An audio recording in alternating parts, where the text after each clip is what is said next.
Bien, ahora sí.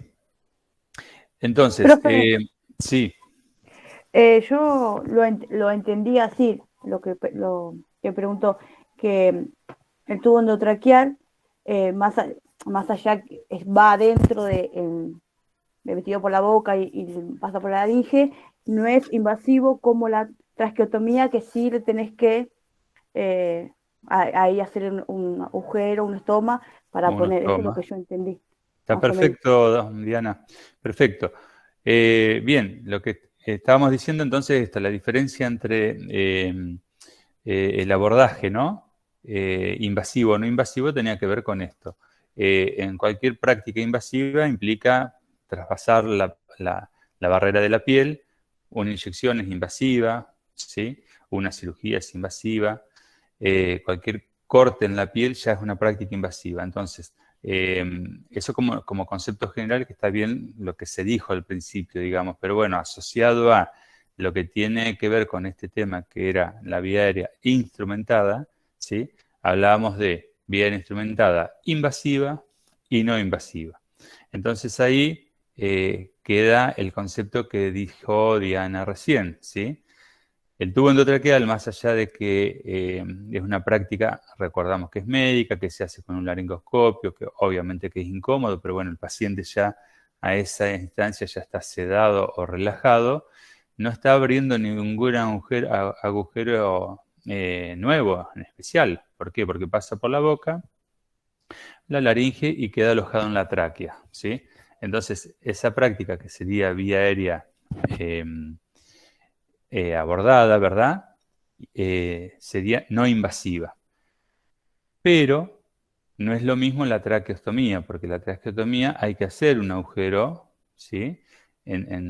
Para acceder a la tráquea propiamente dicho, cortar los cartílagos, separar los cartílagos de la tráquea y por ahí introducir el dispositivo que ya lo vimos, la traqueostomía, ¿sí? Para el fin de ventilar. Esa es la gran diferencia entre el invasivo y no invasivo. O sea que en el concepto del tubo endotraqueal, el tubo endotraqueal sería no invasivo y la cánula de traqueostomía sería invasivo. Este agujero que decía Diana, que después lo acomodó rápidamente, ¿se acuerda que nosotros dijimos cuando se aboca un agujero desde el exterior hacia un órgano, eso se llama ostoma. Entonces la traqueostomía, cuando termina en mía, hubo un corte, ¿sí? Recuerden eso. Cada vez que haya algo que termina en mía, hubo un corte. Entonces, la traqueostomía tenemos el ostoma, que es la apertura hacia el exterior. Por eso después hablamos que compartían cuidados de enfermería, tanto el tubo endotraqueal como la traqueostomía, por ejemplo, respecto al cuidado y al control del balón de neumotaponamiento, de esa pelotita, ¿sí?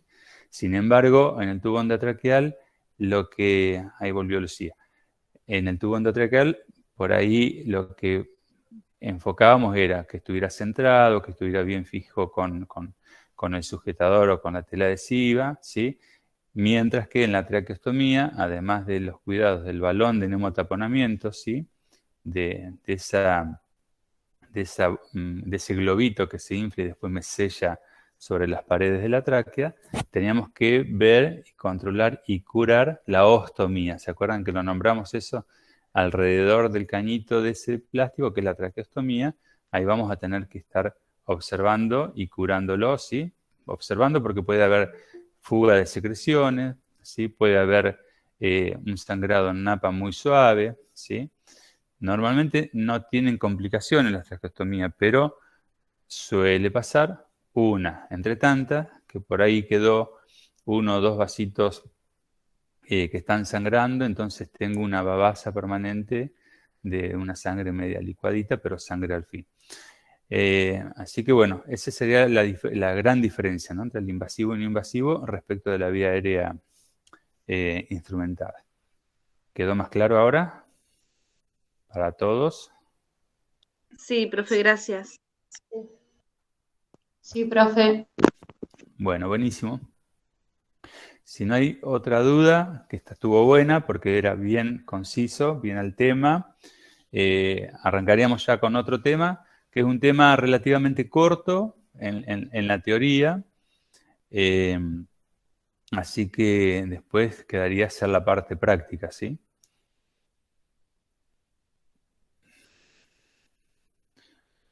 ¿Alguna otra consulta, chicos? ¿No hay? Bien, parece que no. Hoy no Bueno, íbamos a hacer lo de repaso del parcial, Jorge, o nada que ver. el jueves próximo. Hoy lo que vamos a hacer, abordamos un tema nuevo, cortito, tema que después lo vamos a hacer la simulación, ¿sí? Disculpe, antes que arranque, Sí. disculpe que lo corte.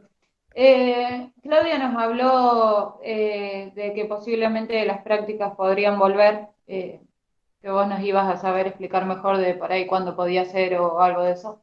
Si no me hubieras cortado, ya hubiera terminado la explicación, mira, justo iba a decir Ay, eso. perdón. No pasa nada. Justo les iba a comentar eso.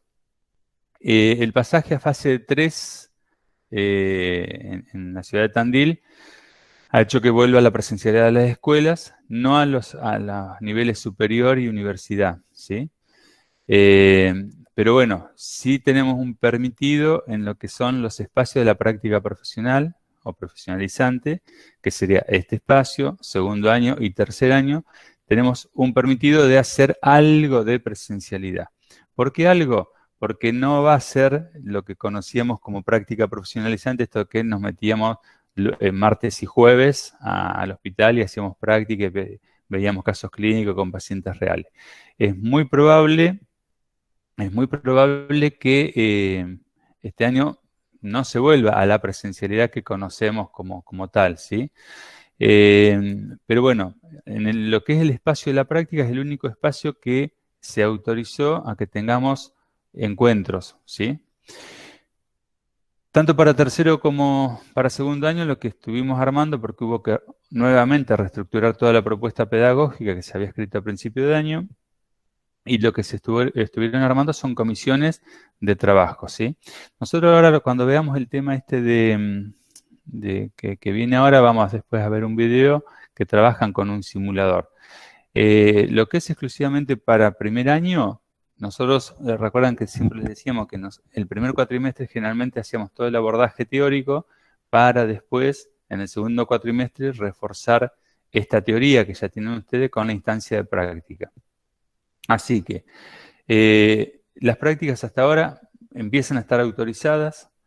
Va a ser una práctica simulada, que quiere decir vamos a poder trabajar con los simuladores, ¿sí? Con los mal llamados muñecos, pero bueno, básicamente son simuladores de parte, un pedazo de pelvis, un tórax, un muñeco entero, que se le puede poner sondas, se le puede poner inyecciones y demás, que eso sería la práctica simulada y es a lo que vamos a poder acceder este año.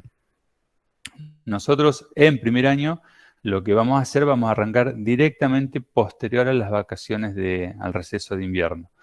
Porque el ordenar el grupo cuesta bastante trabajo y para cuando lo pensemos que ya está más o menos ordenado, nos agarran las vacaciones, ¿sí? Así que hoy casualmente lo estuvimos charlando con Claudia, vamos a seguir como veníamos con los encuentros sincrónicos, ¿sí? En el mismo horario, todos juntos conectados, presentando los temas, y después de vacaciones de invierno, ahí nos vamos a encontrar ya armando las instancias de práctica, ¿sí?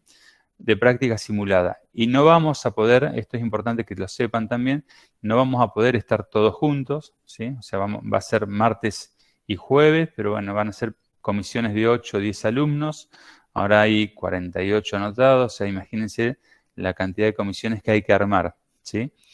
El lapso horario va a ser martes y jueves, eso se mantiene, de 14 a 18, que en realidad tenemos que cortar tipo 17, porque allá en el predio ya después de las 17 se pone muy oscuro, ¿sí? Muy feo para moverse después.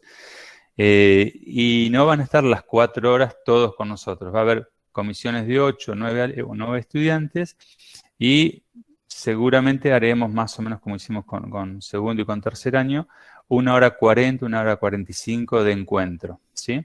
Entonces, por ejemplo, el tema que vamos a ver hoy, para posterior a cuando nos encontremos en práctica simulada, Nosotros no vamos a dar la clase se está dando ahora en breve, y después ustedes lo que van a hacer es intentar replicar, ¿sí?, esto que van a aprender en la clase de hoy con el simulador. Entonces son espacios de trabajo y con comisiones muy chicas. Obviamente cuidando absolutamente todo lo que tiene que ver con las medidas de bioseguridad, el distanciamiento, el barbijo, todo lo que ya conocemos. Así que ese va a ser el panorama más o menos, ¿sí? El horario no se les va a modificar en cuanto a que va a ser de 14 a 17, 17:30, pero por ahí no van a estar todas las horas. Por ahí alguien va a tener que ir de 14 a 15:30, 15:40, por ejemplo. Se da espacio para que los auxiliares acondicionen y limpien el lugar, desinfección de los baños y demás, quedamos media hora y pasar a otra comisión. Y así vamos a ir rotando, ¿sí? Así que esa es más o menos la idea, pero hay que armarlo todavía. El tema del colectivo, Jorge, no se arregló nada todavía, ¿no? O sea, lo vamos ¿Del a manejar. colectivo, Brenda, Claro. dijiste? Sí, del No, colectivo. todavía no, es algo que está pendiente, digamos, están las negociaciones y la apertura de hablar y demás, pero hasta tanto estuviera la actividad plena, el colectivo no iba, habían prometido que iban a ir. No sé, habrá que retomar esto lo está tratando la directora, así que estimo que va a haber que retomar para saber si tenemos la posibilidad, al menos al ser días confirmados, ¿sí?, que tal día va a haber actividad, si por ahí puede haber una extensión. Pero hasta el momento no estaría el colectivo. ¿Y en qué No sé, fechas este año son va a el estar muy receso de invierno, profe? Teresa, hablaste, pero ¿se Sí, acopló alguien? ¿en qué fechas es el receso de invierno?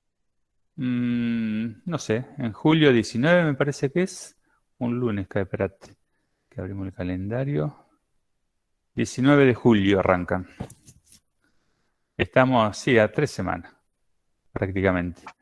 Nos queda Hasta, esta semana, la otra, y ya estamos en vacaciones. ¿son 2 semanas o una sola? ¿Pero qué querés, vacaciones ya? No sé, yo lo que menos pienso No, en las no, yo vacaciones. pregunto porque la primera semana de agosto Es yo tengo la cesárea de mi embarazo, bueno, pero por esa es eso. otra cuestión. A ver, el calendario de vacaciones es el calendario que está estipulado. Son, creo que 2 semanas, fueron siempre. Así que te va a agarrar en vacaciones. Si el 19 será todo el 19 y volveremos el 2, supongo. 2 semanas sería así. Claro, El por 2, eso el 2 de pregunto, agosto. porque si empezamos las prácticas después del receso, yo tengo la cesárea también. Bueno, Tendría que presentar un certificado. tenés que presentar un certificado a través de preceptoría. Bien. Bien. Bueno, Profe, estamos... Sí, no entendí bien cuándo sería la clase de repaso. ¿Sería el martes que viene? este jueves. ¿Y cuándo sería entonces el parcial? ¿Sería dentro de 2 semanas? Esto es solamente diagnóstico. Lo que estamos haciendo ahora de jugar pregunta y respuesta, y si alguien se anima a hacer la pregunta, la idea es para ver dónde estamos parados, tanto ustedes como nosotros. Y después se anunciará el parcial y ya estamos ahí nomás. ¿Está? Nos agarra justito. Y después todo es vacaciones y tenemos tiempo de la corrección. Bueno, ¿largamos? ¿Hay alguna otra pregunta? Que por ahí cuando Sí, yo, Jorge. Teresa habló, se había acoplado a alguien. ¿Quién está? Yo, Macarena. Macarena. No entendí. Cuando vuelvan digamos, la presencialidad, ¿los jueves serían también de 14 a 17 o cómo sería? No entendí bien. Si volviera la presencialidad, tendríamos que estar todos los días, todos los martes y todos los jueves en práctica de 14 a 18 y de 18 a 22 haciendo la parte teórica, si volviera. Si no vuelve la presencialidad y seguimos en esta fase 3, pero sin presencialidad absoluta en superior, vamos así a asistir a alguna cuestión de práctica simulada, ¿sí?, en el instituto, allá en Sanssouci, los mismos días, ¿sí?, los martes y los jueves, pero no todo el mundo va a tener el martes y el jueves. Por ahí, como esto que decía, como van a ser seguramente 2 comisiones el martes, 2 comisiones el jueves, va a ir rotando, ¿sí? Va a haber semanas que por ahí no van a tener nada. Eso hay que armarlo bien, ¿sí? Porque después también la idea es que cuando están una semana sin hacer nada, tener alguna actividad como para que una actividad asincrónica como para que lo puedan ir laburando, ¿no? Trabajando en casa. Si no, quedan demasiado parados. ¿Se entiende la idea?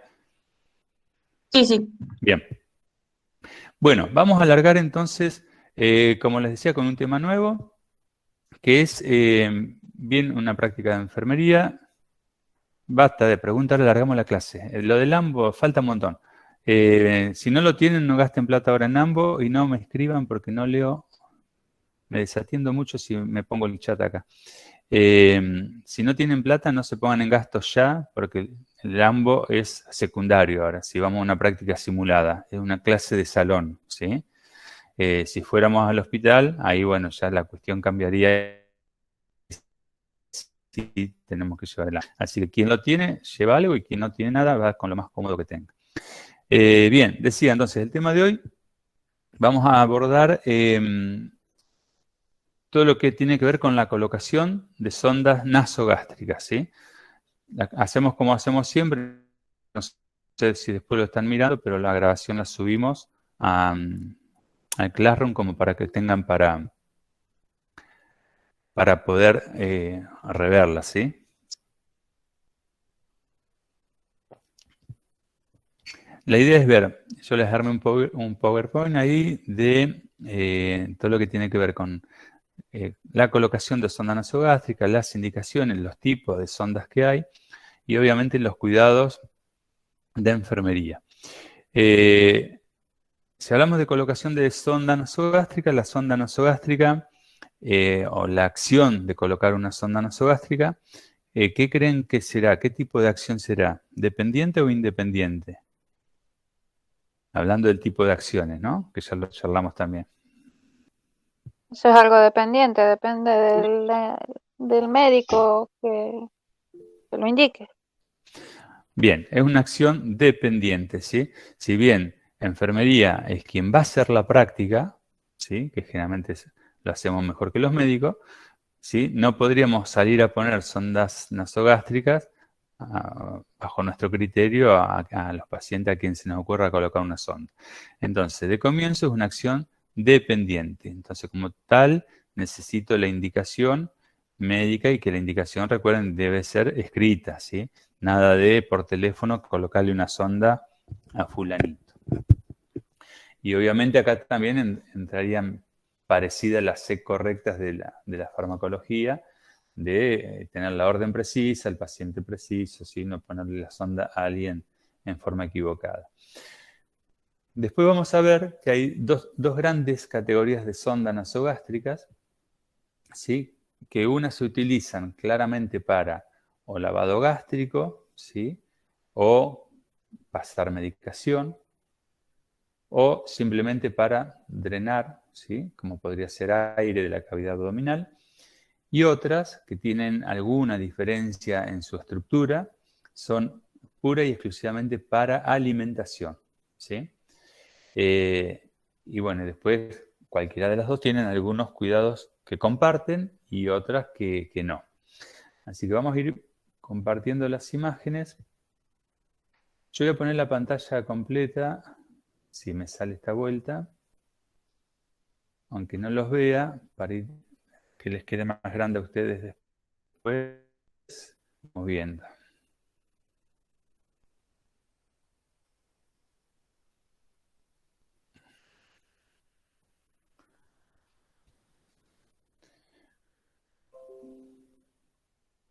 Bien, ahí ya tenemos algo.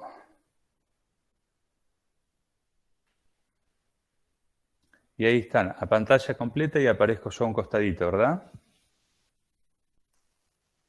Así es.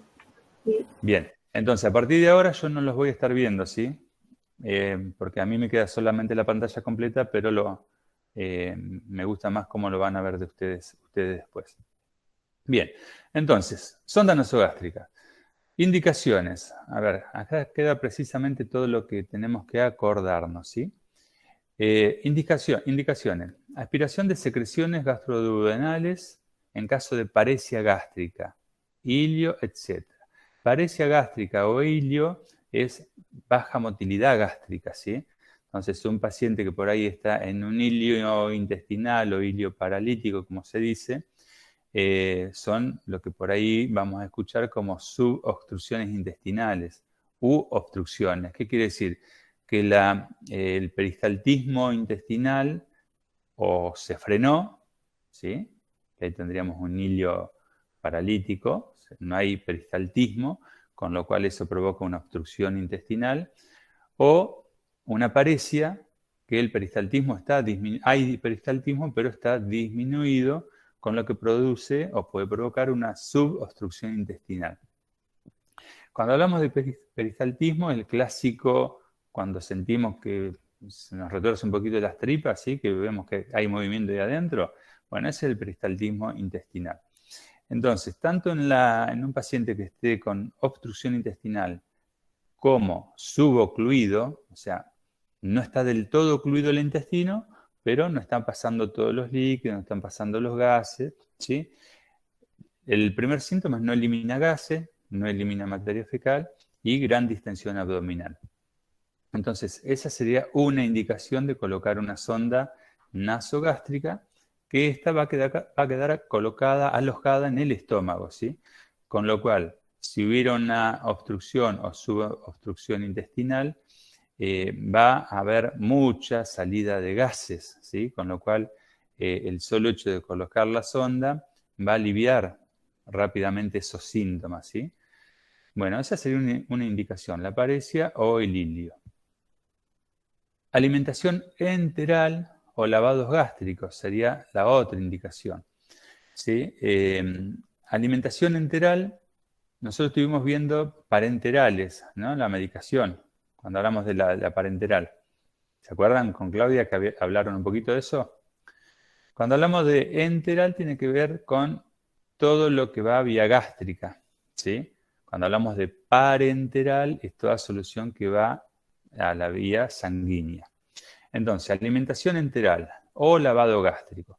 Ejemplo de un lavado gástrico, un paciente que hace una ingesta accidental o voluntaria, ¿sí? de medicación, de algún tóxico o lo que fuere, y que hay que sacar la mayor cantidad de ese tóxico o esa medicación para que no sea absorbida por la mucosa gástrica y que no tenga efectos negativos en la salud del paciente. Entonces ahí se procede a colocar la sonda hasta el estómago y se provocan lavados gástricos que generalmente se hacen 2 litros, 2 litros y medio, con carbón activado. El carbón activado es como el carbón. Imagínense la mina de un lápiz, ¿sí? Cuando le sacamos punta.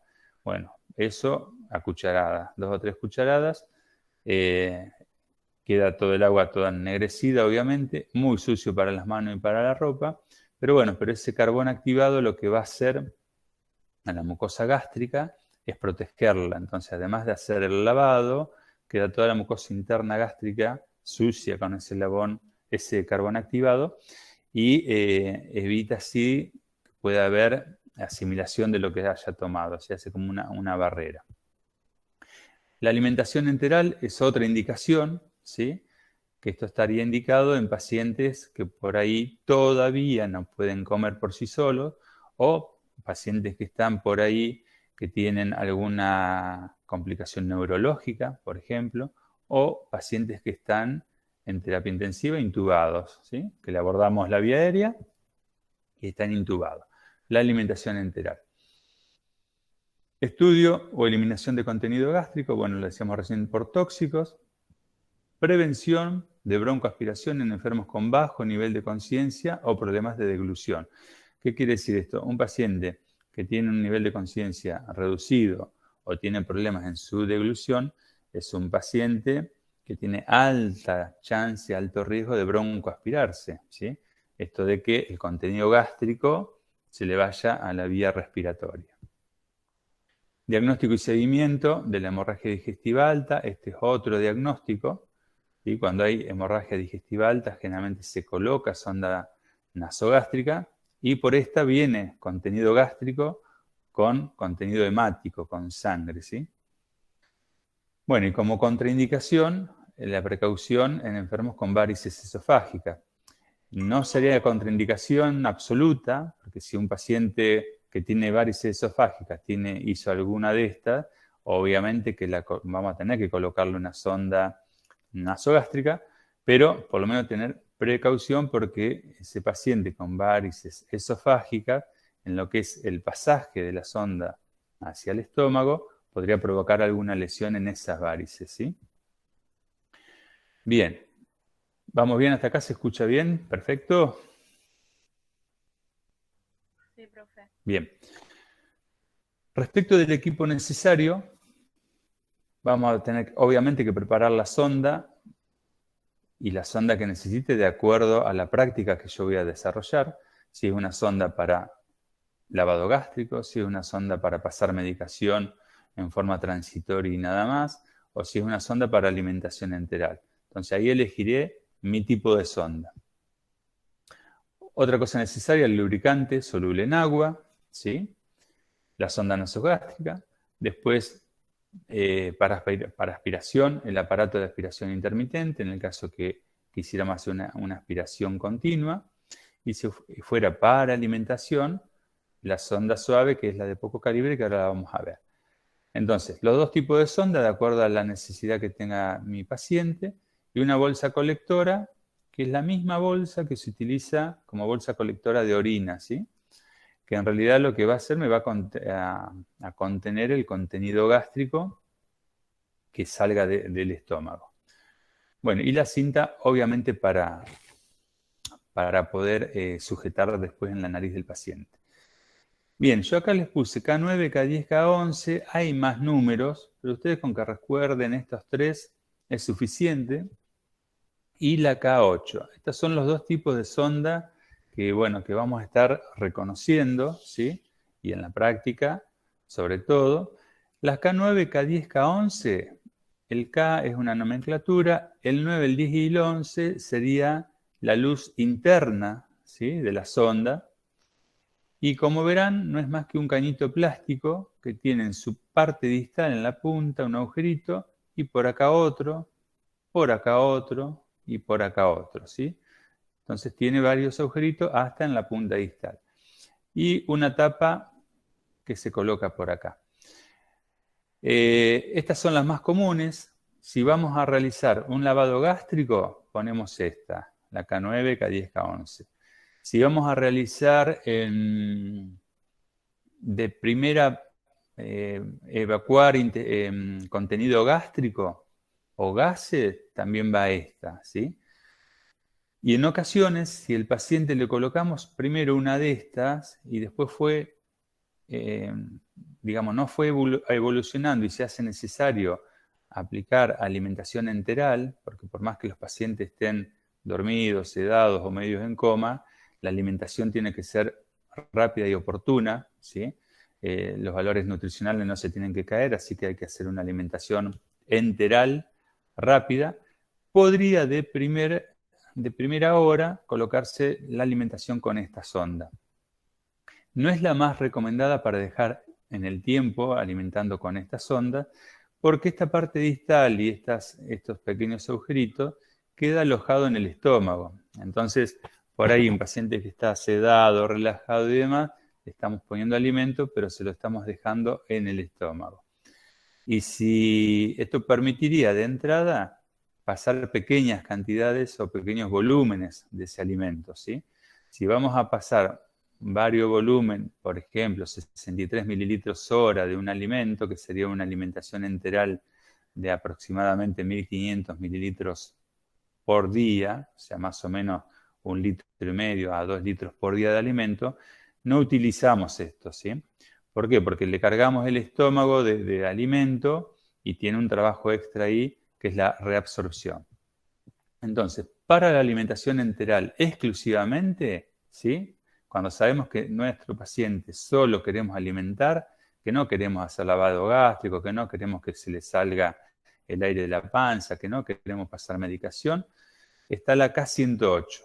Como verán, y después la vamos a ver en vivo y en directo, tienen algunas cuestiones distintas, ¿sí? Esta tiene un único calibre y es muy finita respecto de la K9, K10, K11. El material con la que está realizada, esta es plástica, ¿sí? Y estos generalmente son de siliconas, o sea, es un material muy, muy endeble, muy blandito. Y acá en la punta está la característica, no se olviden de esto que les estoy marcando ahora, tiene unas pequeñas olivas metálicas. ¿Qué son olivas? Son como pequeñas bolillitas de acero chiquititas acá.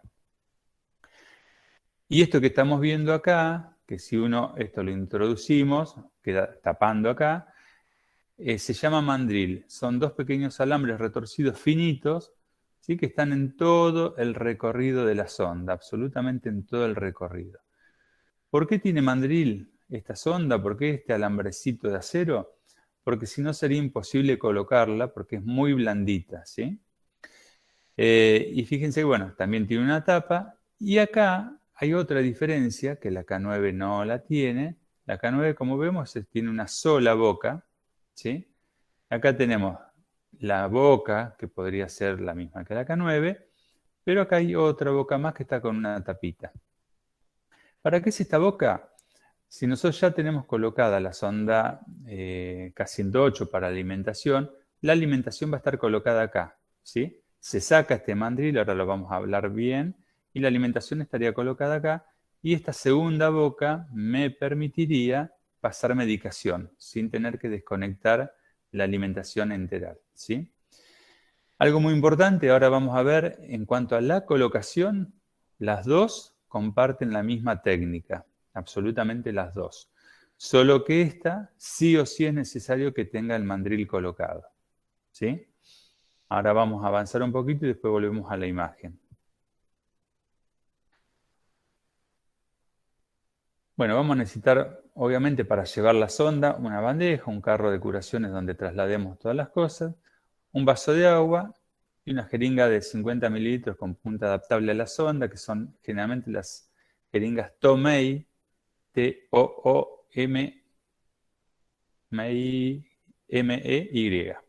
y un anestésico local, ¿sí? Y para fijarlo, tela adhesiva, no importa de cuánto, eso lo vamos a necesitar. Esto es importante, ¿sí? La posición del paciente, el paciente tiene que estar semisentado o en posición de Fowler, que se llama, que ya lo hemos nombrado, y con el cuello ligeramente flexionado, ¿sí? Si el paciente está consciente, lo que debemos de hacer, como cualquier práctica y mucho más en esta, hablar con el paciente sobre el procedimiento antes de realizarlo, y eso, bueno, va a hacer que el paciente gane confianza, ¿no? con nosotros. Acomodar al paciente. Para obtener los mejores resultados se debe lograr que el paciente se siente de manera vertical, o sea, la posición Fowler que hablamos recién, con el mentón unido al pecho. Una cosa así, medio sentadito y el mentón unido al pecho, ¿sí?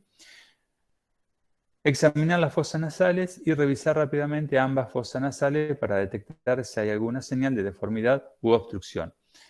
¿Esto a qué les hace recordar? Esto de examinar las fosas nasales, que ya lo hemos dicho en este curso. Cuando se pone una cánula nasal. Perfecto, no vi quién habló porque no quiero salir de mi pantalla completa, pero comparte esa observación cuando colocamos la cánula nasal, ¿sí? Que examinamos las narinas, que estén permeables, ¿sí? Podemos hacer que se suenen las narices, como para si tienen moco y secreción que las elimine, y también comprobamos la permeabilidad de las mismas, porque por ahí puede que uno le apriete así y le diga, bueno, inspira por la nariz, y resulta ser que una narina es menos permeable que la otra.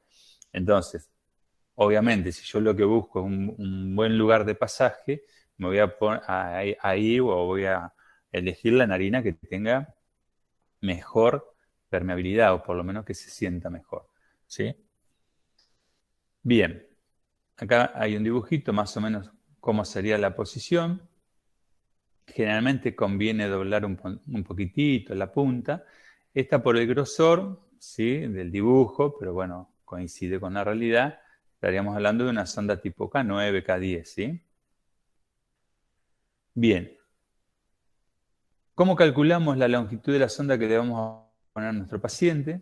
Esto es importante, después aparece en dibujito más adelante y ahí el video también lo ven. Se coloca la sonda nasogástrica por fuera, ¿sí? por fuera del paciente, es un elemento que está estéril, nosotros vamos obviamente, previo lavado de manos, como cualquier práctica, nos vamos a colocar guantes, manoplas comunes, y vamos a tomar la sonda, y lo que vamos a hacer de la punta de la nariz a la comisura de la oreja, y de la oreja hasta el apéndice sifoide, o sea, debajo del esternón, ¿sí? Y más o menos, fíjense que por acá lo ponemos, son 50 centímetros. Algunas sondas bien marcadas, con barritas y con numeración, pero una buena práctica podría ser colocar en la distancia que me dé, sean 50 centímetros, sean 55, o una marquita con un fibrón indeleble, o un pedacito de tela adhesiva. ¿Sí? A ver. Bueno, esto lo dijimos recién. Anotar la medida adecuada en la sonda con ayuda del marcador. Y bueno, y cuando obviamente procedemos a la colocación, nos detenemos una vez que llega a la medida marcada, ¿sí? No pasamos más de ahí. Esa es nuestra medida. Bueno, acá está un poquito en dibujo, la mímica que yo les hacía recién. Tomamos la sonda acá, lóbulo de la oreja, apéndice sifoide. Y acá abajo le ponemos una telita adhesiva, ¿sí? Para marcar si son 50, 55.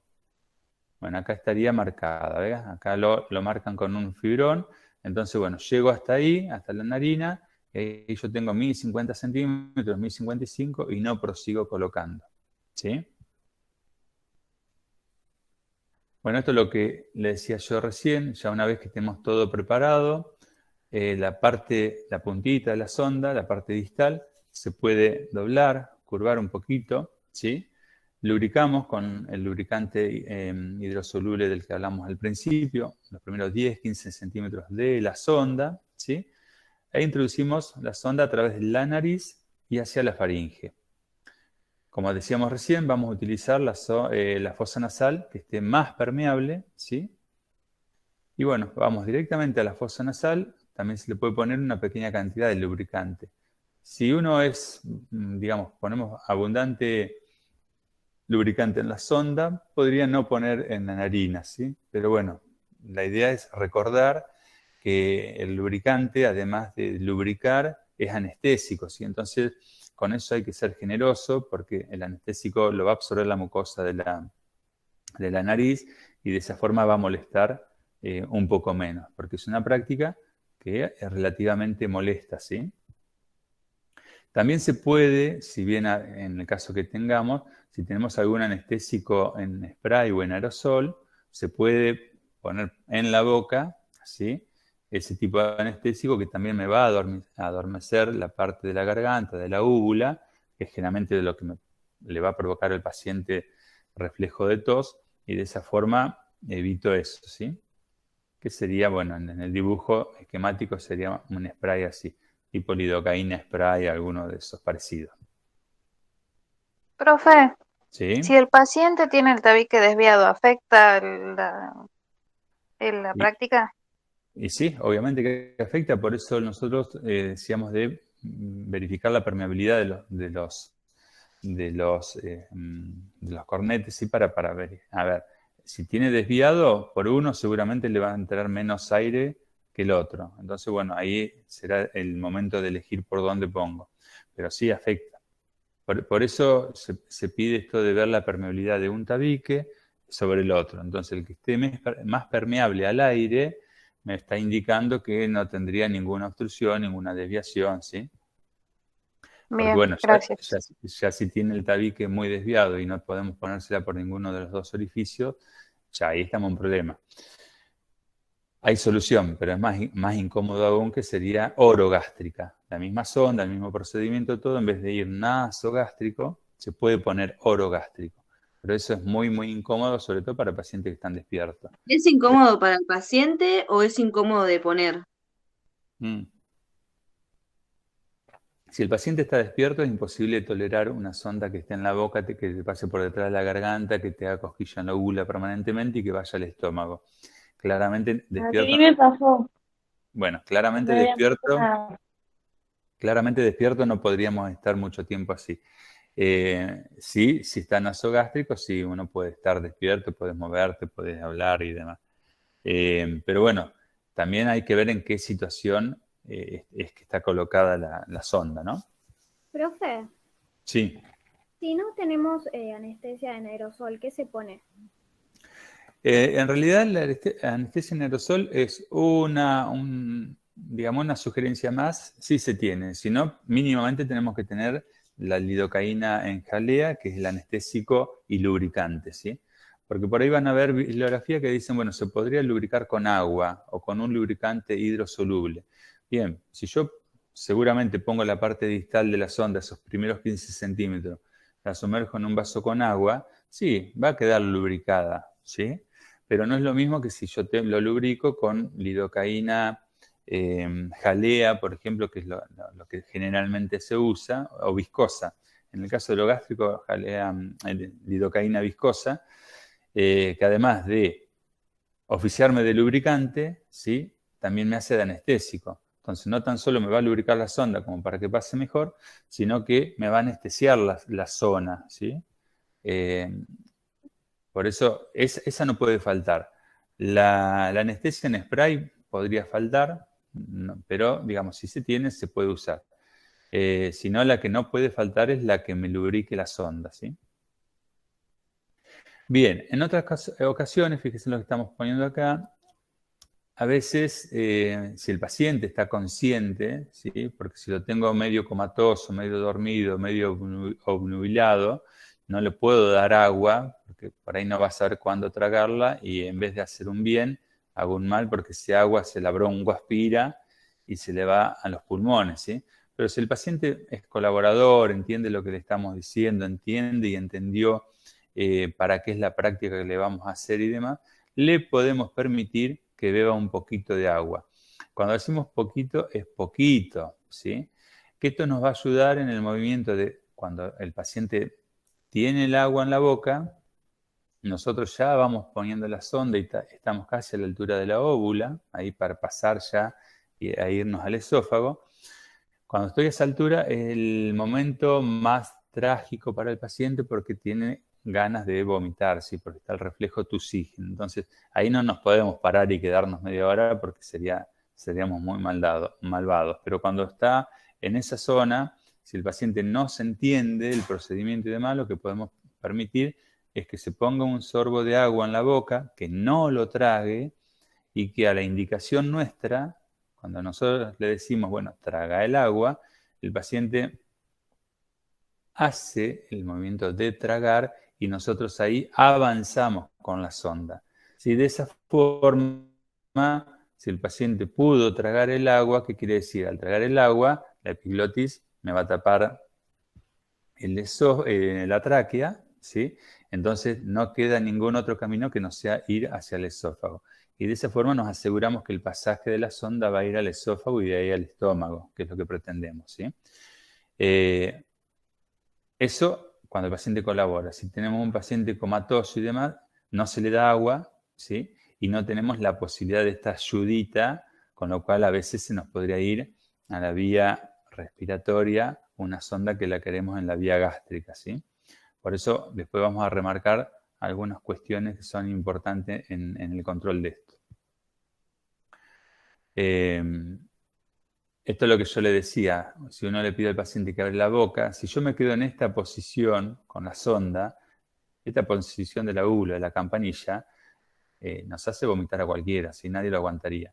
Por eso el anestésico local, acá en la boca, lo que intentaría sería quitarle sensibilidad a esto, ¿sí? Pero la sonda debe estar siempre lubricada. Entonces, una forma también de verificar es con un bajalengua de maderas, ¿sí? Pedirle al paciente que abra la boca y ver si la sonda está pasando por detrás, ¿sí? Bien, y en cuanto a la posición, ¿sí? Introducimos hasta la longitud marcada. ¿Recuerdan lo que habíamos hecho con un fibrón indeleble o con la telita adhesiva 50, 55 centímetros? Y acá, esto es importantísimo, ¿sí? Así que tomen nota, a ocultar sobre el estómago mientras se inyectan 50 cc, 50 centímetros cúbicos de aire. Importantísimo que recuerden esto, aire, por la sonda. para asegurarse de la posición intragástrica por el sonido de gorgoteo característico. ¿Qué está diciendo acá? Nosotros ya colocamos la sonda, llegamos a los 50 centímetros, ya no hay forma de que esté en otro lugar, pero queremos comprobar que está colocada realmente en el estómago. Se toma una jeringa de Tomei, que son aproximadamente de 60 centímetros cúbicos, son jeringas grandes, con un pico ancho, gordo, que coincide con la luz del pico de la sonda. Colocamos el estetoscopio, ¿sí?, para escuchar, y lo colocamos debajo del apéndice sifoides, en el epigastrio, muy parecido a lo que hacíamos cuando buscábamos que nuestro tubo endotraqueal no estuviera en el epigastrio. Lo colocamos en esa misma zona, con la diferencia que lo dejamos colocado y esos 50 centímetros cúbicos de aire se los mandamos con fuerza, ¿sí? Si la sonda está correctamente colocada, en el mismo momento que yo mando los 50 centímetros cúbicos de aire, yo voy a escuchar, voy a auscultar un borboteo. ¿De qué? Del contenido gástrico. O sea, la sonda está bien colocada, ¿sí? Está en el estómago hay líquido siempre y yo le estoy mandando aire. Entonces, ahí provoca un borboteo que es característico. Es como poner un jeringazo de agua de aire en el vaso, ¿sí? La característica ruidito de la burbuja. ¿Por qué es importante que tomen en cuenta estos? Para lo que son las sondas K9 o K10, K11, la colocación y la técnica son iguales para las dos que ya vimos anteriormente, la K108, que era la finita, o la K9, K10, K11. El método de colocación es el mismo, el método de comprobación va a ser el mismo. Voy a utilizar una jeringa y voy a utilizar 50 centímetros de aire. O sea, la jeringa la abro así, le dejo que tome aire y ese aire se lo paso a través de la sonda esperando que llegue al estómago. Y si está en el estómago voy a sentir ese borboteo característico, ¿sí? Es muy importante esto que recuerden, que solamente voy a comprobar que mi sonda nasogástrica está bien colocada y que está en el estómago, inyectando aire, ¿sí? ¿Por qué creen que es tan importante inyectar aire? ¿No podría inyectar, no sé, agua, 50 centímetros de agua? No, porque Porque si la sonda Por el está mal sonido. puesta, puede que esté en el pulmón y no en el estómago. Perfecto. En pacientes que están conscientes, ese es el razonamiento. En pacientes que están conscientes, a ver, si la sonda se me va a los pulmones, va a empezar a toser como un desgraciado, me va a agarrar la mano y se va a sacar la sonda. O nosotros claramente nos vamos a dar cuenta que algo está mal, porque el paciente va a toser, se va a poner medio violeta, digamos, va a haber un cambio rotundo. Pero puede pasar, que yo lo decía recién, que esta indicación de sonda nasogástrica esté dada a un paciente que no esté del todo consciente, ¿sí? O que esté directamente dormido o sedado con medicación. Entonces, esa alerta del paciente no la voy a tener. Y si yo coloco 50 centímetros de agua en vez de aire y la sonda hubiera estado mal colocada y la tengo en pulmón, ¿sí? Le estoy mandando 50 centímetros de agua al pulmón. Por eso, esto lo remarcamos mucho, ¿sí? Toda la comprobación de sonda nasogástrica, sea del tipo K108, que es la finita, que tiene las pelotitas en la punta y que tiene un alambre finito que se llama mandril de acero en su interior, o la K9, K10, K11, se comprueba solamente inyectando aire, ¿sí? En muchas ocasiones, acá dice aspirar el contenido gástrico una vez confirmada la posición. En muchas ocasiones, a veces, llegamos al estómago, cuando estamos colocando, llegamos al estómago y solo tenemos reflujo, solo tenemos contenido gástrico, un líquido de color característico, ¿sí? Entonces, ahí prácticamente no hace falta confirmación de nada, porque nos está saliendo solo, porque tenía una obstrucción intestinal, porque el estómago estaba lleno de líquido y de gases, y había tanta presión ahí adentro que cuando entró la sonda, solito salió.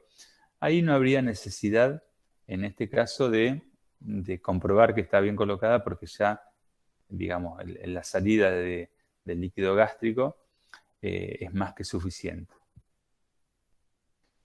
Bueno, acá es un poco hacerse la idea, ¿no? Cómo queda la sonda colocada, queda alojada en el estómago y acá le estamos inyectando el aire que hablamos recién y con un estetoscopio a nivel del epigastrio escuchar si escuchamos el borboteo característico de las burbujas de aire dentro del estómago.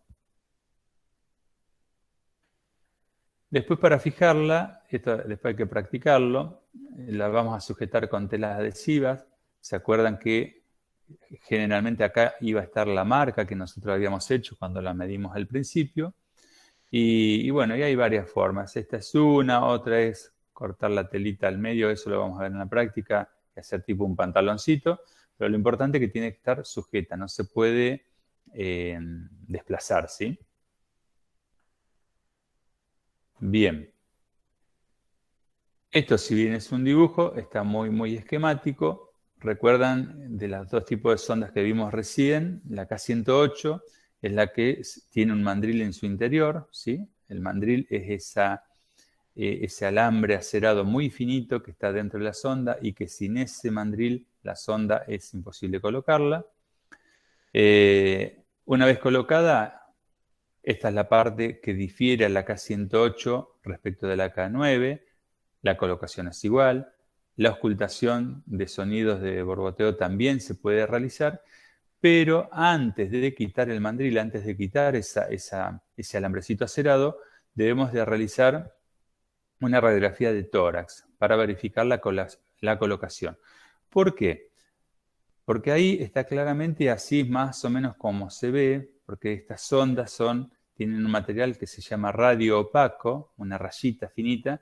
¿Qué quiere decir ese material radio opaco? Que ante una radiografía ofrece opacidad.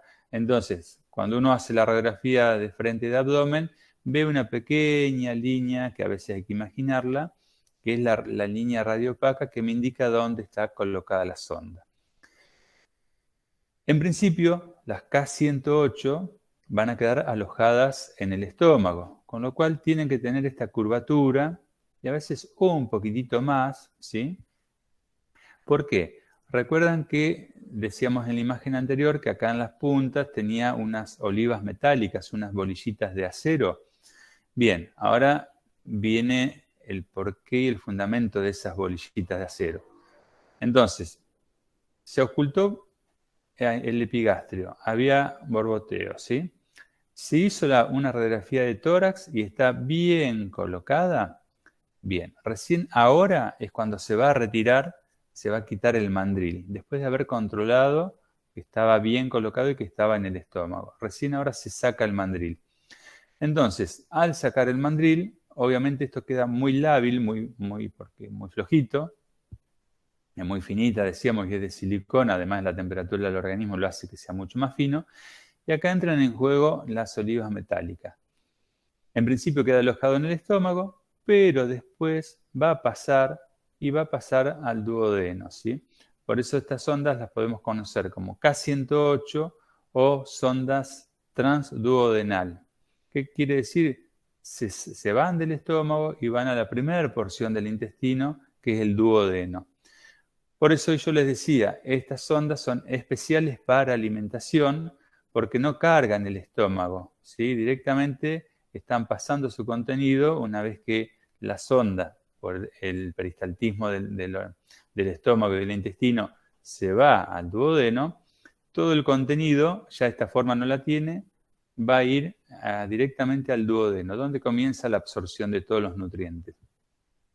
Con la K9, recuerdan que hoy les decía, de primera podemos comenzar algo de alimentación, pero en bajos volúmenes, porque esa alimentación me queda en el estómago, ¿sí? Así que esas serían las dos grandes diferencias entre la sonda K9, K10, K11 versus la K108. Técnica de colocación exactamente la misma. Cuidados de enfermería los mismos. Fijación igual.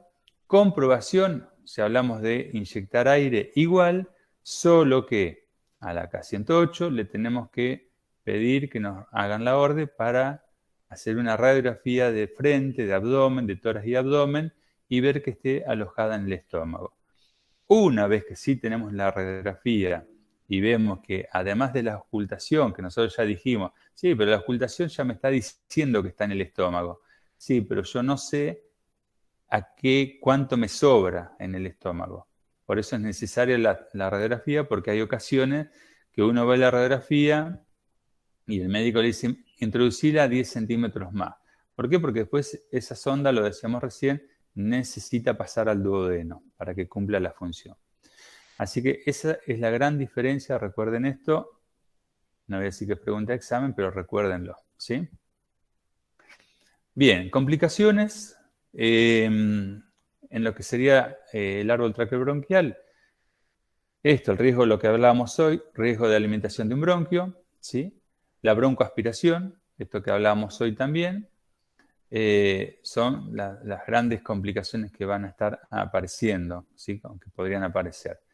La epistaxis, que es el sangrado de las narinas, ¿sí? Esto se puede producir por intentos fallidos, y la sonda por ahí, o la estuvimos aplicando con mucha fuerza o con poca lubricación, y esto por ahí nos lastima la mucosa de la fosa nasal y produce lo que se llama epistaxis, que claramente es el sangrado.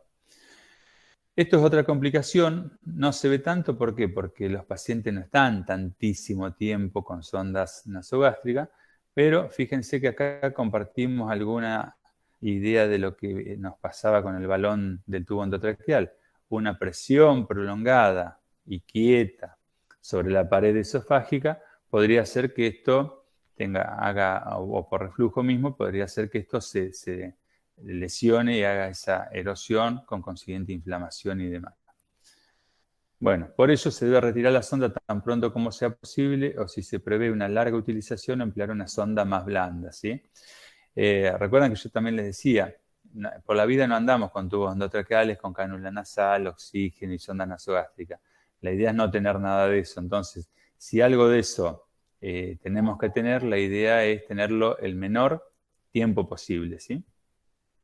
Otra complicación podría ser la hemorragia gástrica, y esto puede estar relacionado a excesiva succión de la mucosa gástrica, ¿sí? La erosión nasal, ¿sí? Que puede estar provocado por la presión misma de las sondas sobre las aletas nasales, ¿sí? Bueno, y la otitis medio, que esto ya casi no se ve, así que esto lo vamos a medio a pasar. Las complicaciones, hoy lo hablaba, las arcadas incoercibles e incontrolables, ¿sí? Esto producida por el aumento del reflujo faríngeo, ¿sí? Para evitarlo se debe aplicar explicar el procedimiento y lo que hablábamos hoy, técnica de respiración, y si es posible, si tuviéramos el spray de lidocaína, eso ayuda y bastante. Bien, acá fíjense, tenemos una imagen real. A ver si se animan a decir qué tipo de sonda es la que está colocada. Acá 108. K9.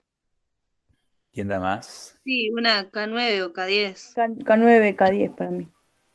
Bien. Yo les marco una cosita acá. ¿Qué tenemos ahí en esa parte? ¿Cuántas entradas tenemos? K108. K108. Es una K108. Es claramente más fina.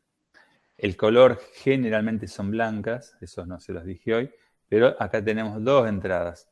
Una que todavía está el mandril, hasta que a esta persona no le hagan la radiografía, el mandril no se saca. Otra que tiene la otra entrada que yo le decía para medicamentos, ¿sí? Así que acá la enfermera lo que está sosteniendo con la mano, y no está mal que lo tenga con la mano, porque digamos, esto tiene que estar limpio, no tiene que estar estéril, porque va al estómago, es la tubuladura que va a conectar acá, ¿sí? Que seguramente iría por acá arriba y se iría en búsqueda de su frasco de alimento, ¿sí? Esto es relativamente cómodo, lo que tenemos que tener cuidado también, que las telas adhesivas en principio no se nos despeguen, mantener siempre la marquita para asegurarnos de que no hemos notado que se ha desplazado la sonda, porque si yo no lo marco, las telas adhesivas pueden un poquito aflojarse y la sonda por el mismo peso se me empieza a salir. Esta sonda, recuerden, la K108, que si se sale no la puedo volver a colocar, con lo cual si yo tuviera, por ejemplo, me dormí en el control y tengo mi marca por acá, que se me salió 15 centímetros la sonda, ¿sí? Uno podría decir, y todavía capaz que estoy en estómago, lo introduzco. Bien, no se introduce. Si yo, se me desplazó la sonda hablando de las K108, solamente para las K108, que son, una vez que le sacamos un mandril, son miles, ¿sí? No se pueden controlar, dominar. Si yo perdí mi marca temporal que estaba acá, ahora la tengo acá, no me queda otra cosa que retirar la sonda y colocar una nueva. O sea que acá es importante el tema del control, ¿sí? El control de la medida. Y otra cosa importante para esta o para la otra también, en el caso si por ejemplo pasamos alimentación o pasamos medicación, y puede ser que estemos pasando medicación o alimentación en forma intermitente, o sea, ¿qué quiere decir esto? Te paso un poquito ahora, no te dejo sin pasar, te paso un poquito después, o medicación, lo que se debe hacer siempre, siempre, para los dos tipos de sonda, es lavar la sonda, ¿sí? Lavar con agua, que puede ser agua de la canilla, tranquilamente, para que el contenido que pueda quedar todavía dentro de la sonda, como puede ser medicación o alimentación, se vaya hacia el estómago y de esa forma no se me tape. Esto hay que hacerlo siempre porque, bueno, si yo por acá paso una medicación molida, por ejemplo, una pastilla, pero que están molidas, las diluyo con agua y las pongo, pongo y pase y me queda hasta acá, ¿sí? Ni siquiera, primero, que no llega ni al estómago, que es donde yo necesito que llegue para la absorción. Y segundo, el riesgo que si yo después cierro y clampeo acá y no le pongo nada, y no empujé eso, no lavé, se me va a tapar la sonda, con lo cual tengo que volver a recambiar. Si estuviera colocada la alimentación en esta vía, yo bien podría pasar medicación y tal vez no sería tan necesario lavar porque el mismo alimento que me está bajando me va a estar empujando. Pero ahí porque hay continuidad. Pero siempre que sea algo intermitente, recuerden esto, paso alimento o paso medicación, lavo la sonda, me aseguro que quede permeable para la nueva utilización. ¿Sí? Bien. ¿Vamos hasta ahí? ¿Cómo quedamos? De una pieza. Perfecto, profe. Bien. Ahora esperan que salgo de acá. ¿Cómo era? Ahí estamos. Ahí está.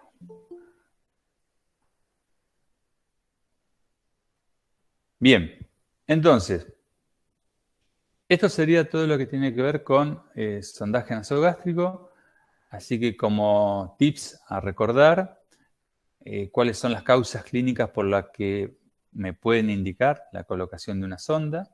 Entonces voy a ver de qué tipo de sonda voy a estar hablando. Si va a ser de la tipo K9, K10, K11, para drenar el estómago, para sacar gases, para pasar carbón activado y un lavado gástrico, en el caso de una ingesta medicamentosa. O si directamente yo sé que el paciente que tengo ahora va a estar en un respirador por muchos días y que claramente y rápidamente tenemos que empezar a alimentarlo para seguir teniendo su plan nutricional de 2000 calorías día. Entonces ahí elijo la K108, ¿sí? Hablamos de los elementos necesarios, la bandeja, la lidocaína, el anestésico, el lubricante, sí, todo lo necesario. Candela, no se fuma en clase. Todo lo necesario para... Era un chiste. Para llevar todos los elementos, ¿sí? Independientemente de la sonda. Y compartían el mismo control, ¿sí? Cuando hablamos de mido. Recuerden, tomo la medida de la nariz, al lóbulo de la oreja y al epigastrio, lo marco con una telita adhesiva con un fibrón. Esa marca es importante porque es la que yo después voy a ver acá en la narina, que no se me tiene que desplazar. Y el control con auscultación, recuerden, es siempre aire, siempre aire.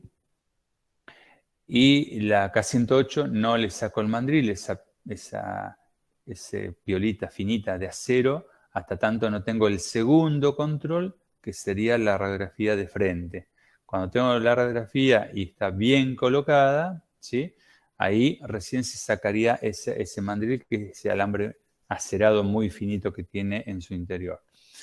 Y después los cuidados posteriores comparten las dos los mismos cuidados. Cuidado de la fijación, cuidado que no se me desplace, el cuidado de la zona de apoyo, que lo decíamos por ahí en una filmina, esto de que no esté muy bien fijada con teleadhesiva, pero recontra apoyada en un costado de la nariz y que me pueda lesionar, que me pueda hacer una escara. Así que eso más o menos serían todos los tips a tener en cuenta. Profe, una consulta, habla Lucía. Sí. Y a la hora de retirar la sonda, ¿hay que tener algún cuidado o es lo mismo que al colocarla? Bien, yo ni lo había preparado eso, mira, porque pensé que el paciente se le iba a arrancar solo, así que no hice filminas de eso. Así que está buena, Lucía, ¿no? Bien la intervención. Al momento de retirarlo, es todo el proceso inverso, obviamente. Le vamos a explicar al paciente, te vamos a retirar la sonda, te puede molestar un poquitito, vamos a tener que lavado de manos, colocación de guantes, me llevo mi carrito de curación para tener los elementos necesarios ahí. Voy a sacar las telas adhesivas que ya van pegadas en la nariz y voy a tomar la sonda y voy a empezar a retirar, a hacer el efecto de retirada. No agarro la sonda y voy tirando y tiro desde acá 2 metros, ¿sí? Voy desplazando mi mano y que mi mano esté siempre cerca de la nariz del paciente. Obviamente, ¿cuál va a ser el momento trágico? Y que ahí no nos tenemos que quedar a darle charla al paciente, sino apurarnos cuando pase por la úvula, porque él le va a dar ganas de toser, de vomitar. Entonces, ese momento de arcada lo sacamos más rápidamente. Una gasa, un algodón para limpiar por si tenemos algún tipo de secreción y se descarta todo junto con la sonda, la bolsa colectora. Ahí no sé dónde lo querrán tirar ustedes, a la bolsa negra o a la roja. La roja. La roja. Bien, Diana, la tiramos a la bolsa roja, ¿sí? Porque es material contaminado. Así que bien, yo ahora vamos a ir deteniendo la grabación. Esto se da por terminado ahora. Detenemos.